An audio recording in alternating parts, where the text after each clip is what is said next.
Allegation ये थी कि anti state social media activities हैं।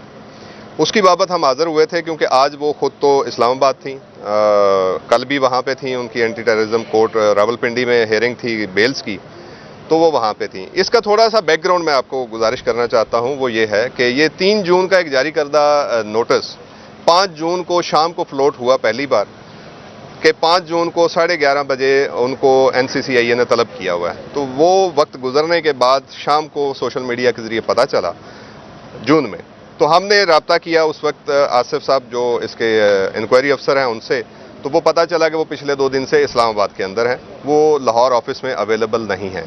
उसके बाद उनको बताया गया कि इसके अंदर जो एड्रेस है वो अगर मीडिया दिखा सके, तो उसके अंदर एड्रेस भी गलत लिखा हुआ है, वाइट हाउस लेन लिखा हुआ है, कोई घर नहीं, कोई पता नहीं कि वो कौन सा एड्रेस है। इसके अंदर वाज़े तौर पे देखा जा सकता है। उनका नाम भी दुरुस्त नहीं लिखा हुआ, उनका पता भी दुरुस्त नहीं लिखा हुआ, और सोशल मीडिया पे वक्त गुजरने के बाद फ्लोट किया गया। इसी तरह सेकंड नोटिस की बारी आई, तो सेकंड नोटिस भी जब बुलाया गया 15 के लिए, तो 15 जून शाम को हमें पता चला कि एक नोटिस फ्लोट हुआ है, और जब वो वक्त गुजर गया 16 जून, तो 16 जून शाम को वो हमें मिलता है। हमने दोबारा रब्ता किया कि आपने एड्रेस भी गलत लिखा हुआ है, हमें सर्व भी नहीं किया, और इसको वेरीफाई तो कर दीजिए कि क्या ये नोटिस ठीक है, ये नोटिस गलत है, ये ओरिजिनल है। हमने ताउन किया और हमने दुरुस्त पता दिया, दुरुस्त नाम दिया, लेकिन अगेन तीसरी बार जब तीसरा नोटिस आया तो वो भी सर्व लेट हुआ, उस पर पता ठीक लिखा हुआ था, लेकिन वो लेट रिसीव हुआ थ्रू मीडिया। जब ये सारी चीज़ हुई तो उसके ऊपर उन्होंने 30 जून के लिए हमें बुलाया। 30 जून को अलीमा खानम साहिबा खुद आई। ये तरीका या मोड ठीक नहीं है, अगर ये इसके अंदर कुछ है तो हमें कंप्लेंट दीजिए। फेयर तरीके से जो आर्टिकल 10A आइन का वो हमें तहफ़्फ़ुज़ भी देता है और हक भी देता है। जो डायरेक्टर साहब हैं, आज मेरी उनसे मुलाकात हुई और गुफ्तगू हुई, उनके इल्म में ये सब चीज़ें उनके मुताबिक नहीं थी, और उन्होंने कहा कि जी आप जब आ सकते हैं आप दोबारा बताइए, हमें वक्त बताइए आप कब आ सकते हैं, हम इंतज़ार कर लेते हैं। तो देखिए ये जो तरीका है through media, through social media जाके नोटिस वायरल करने का, ये गैर कानूनी भी है, ये गैर अखलाकी भी है, ये गैर आइनी भी है, क्योंकि ये फेयर ट्रायल नहीं है।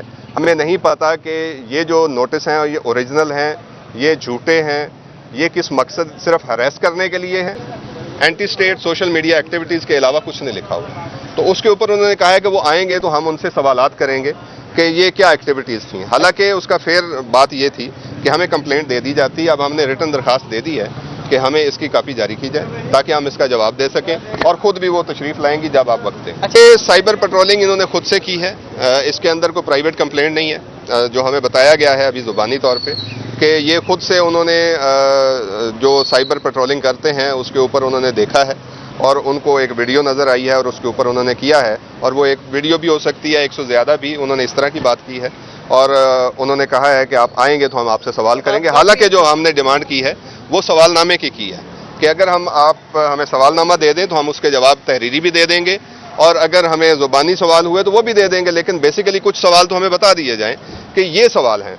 तो ये जो ट्रायल है, बतौर वकील मैं बता सकता हूँ कि ये तरीकाकार जो है गैर कानूनी भी है। अलीमा खान साहिबा इंक्वायरी अफसर साहब भी आज चूँकि अवेलेबल नहीं है, जिन्होंने ये नोटिस जारी किया वो शहर से बाहर किसी रेड पे हैं या किसी काम से गए हुए हैं, और सीनियर अफसर जो अवेलेबल थे उनसे मैंने बात की है, तो उन्होंने कहा है कि आप उनकी अवेलेबिलिटी भी हमें बता दीजिए, और IO साहब भी आ जाते हैं तो उससे बात करके, तो जो भी बात बनेगी जब भी बुलाएंगे हम तो हमेशा हाजिर हैं। आपके इल्म में होगा मीडिया के कि इससे पहले 2 बार FIA इस्लामाबाद ने बुलाया और उन्होंने 4-4 घंटे बिठाया, तो वो जब भी कोई नोटिस आता है तो उसको हमेशा एड्रेस करती हैं, वो जाती हैं, उन सवालों का जवाब देती हैं। तो हम उम्मीद रखते हैं कि फेयरली हमें आइंदा नोटिस जो है एड्रेस पे दिया जाएगा और बर वक्त इतला दी जाएगी, ताकि उस डेट पे हम आ सकें, ना कि मीडिया पे वो वक्त गुजरने के बाद हमें पता चले कि आज के लिए ये नोटिस था।